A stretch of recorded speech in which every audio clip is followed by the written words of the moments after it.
ಅಷ್ಟಕ್ಕೂ ನನ್ನ ದೇಶದಲ್ಲಿ ಏನು ಕೇಳಿದ್ರು, ನಮ್ಮ ದೇಶದ ವಿದ್ಯಾರ್ಥಿಗಳು ಯಾಕೆ ಹೋರಾಟ ಮಾಡ್ತಿದ್ದಾರೆ ಜಂತರ್ ಮಂತರ್ನಲ್ಲಿ, ನೆಟ್ಟಿಗೆ ಎಕ್ಸಾಮ್ ನಡೆಸಿ ಪ್ರಶ್ನೆ ಪತ್ರಿಕೆ ಲೀಕ್ ಮಾಡಿದನ್ನ ಪತ್ತೆ ಹಚ್ಚಿ, ಜೊತೆಗೆ ಧರ್ಮೇಂದ್ರ ಪ್ರಧಾನ್ ರಾಜೀನಾಮೆ ಕೊಡಿ. ಇಷ್ಟೇ ತಾನೇ ಕೇಳಿದ್ದು.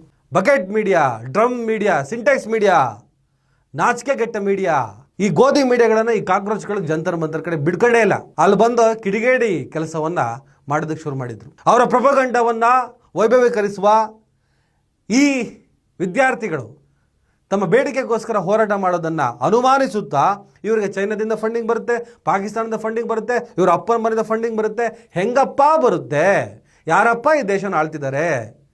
ಫಂಡಿಂಗ್ ಬೇಕಾಬಿಟ್ಟು ಅಕ್ಕಪಕ್ಕದ ರಾಷ್ಟ್ರಗಳಿಂದ ಬರೋದೇ ಆದರೆ ಹೆಂಗಪ್ಪ ಬರ್ತದೆ? ನಿಮ್ಮ ಹದ್ದಿನ ಕಣ್ಣನ್ನು ದಾಟಿ, ನಿಮ್ಮ ಲೇಸರ್ ಬಾರ್ಡರ್ನ ದಾಟಿ, ಅವೆಲ್ಲ ದಾಟಿ ಬರ್ತಾ ಇದೆ ಅಂದರೆ ಈ ದೇಶವನ್ನು ಆಳೋದಕ್ಕೆ ನೀವು ಯೋಗ್ಯರಲ್ಲ, ಯೋಗ್ಯತೆ ಇಲ್ಲ, ರಾಜೀನಾಮೆ ಕೊಟ್ಟು ಮನೆಗೆ ಹೋಗಿ.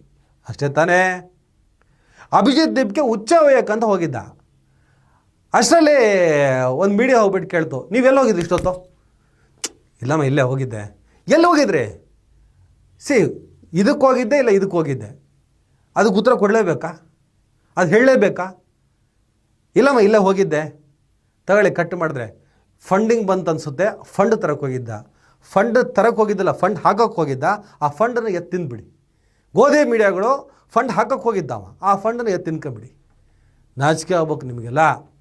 ಇನ್ನೊಬ್ಳು ಯಾರೋ ಹೋಗ್ಬಿಟ್ಟು ಶಾಯಿ ನೀಲಿ ಇಂಕನ್ನು ತೆಗೆದು ಅವ್ನ ಮುಖಕ್ಕೆ ಎಸಿತಾಳೆ, ಅಭಿಜಿತ್ ದೀಪ್ಗೆ ಮುಖಕ್ಕೆ. ಅಭಿಜಿತ್ ದೀಪ್ಗೆ ಹೇಳ್ತಾನೆ, ಆಲ್ರೆಡಿ ಅಭಿಜಿತ್ ದೀಪ್ಗೆ ಮೇಲೆ ಹಲ್ಲೆ ಆಗಿತ್ತು, ಇಂಕ್ ತಗೊಂಡು ಎಸಿತಾಳೆ.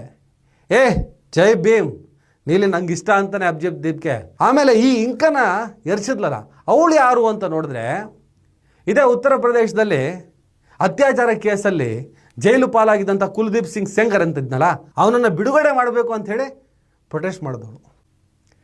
ಬ್ರಿಟಿಷರ ವಿರುದ್ಧ ಮಹಾತ್ಮ ಗಾಂಧೀಜಿ ಸಾರಥ್ಯದಲ್ಲಿ ಲಕ್ಷಾಂತರ ಜನ ಉಪವಾಸಗಳನ್ನು ಮಾಡಿದ್ರು. ಯಾವತ್ತು ಬ್ರಿಟಿಷರು ಕೂಡ ಉಪವಾಸ ಕೂತವ್ರನ್ನ ಎತ್ತಾಕೊಂಡು ಹೋಗಿರಲಿಲ್ಲ.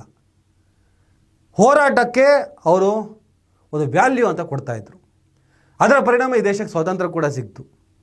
ಆದರೆ ಈ ದೇಶದಲ್ಲಿ ಒಂದು ಬೇಡಿಕೆ, ಸಣ್ಣ ಸಣ್ಣ ಪುಟ್ಟ ಬೇಡಿಕೆ, ಉದ್ಯೋಗದ ಬೇಡಿಕೆ, ಒಂದು ಒಳ್ಳೆ ರೀತಿಯ ಶಿಕ್ಷಣದ ಬೇಡಿಕೆ, ಒಂದು ಒಳ್ಳೆ ರೀತಿಯಲ್ಲಿ ಎಕ್ಸಾಮ್ ನಡೆಸಿ ಅನ್ನುವಂಥ ಬೇಡಿಕೆ, ಇಷ್ಟೇ ಬೇಡಿಕೆಯನ್ನು ಈಡೇರಿಸಿ ಅಂತ ಲಕ್ಷಾಂತರ ಮಕ್ಕಳು ಹೋರಾಟವನ್ನು ಮಾಡುವಂಥ ಸ್ಥಿತಿ ಈ ದೇಶಕ್ಕಿದೆ.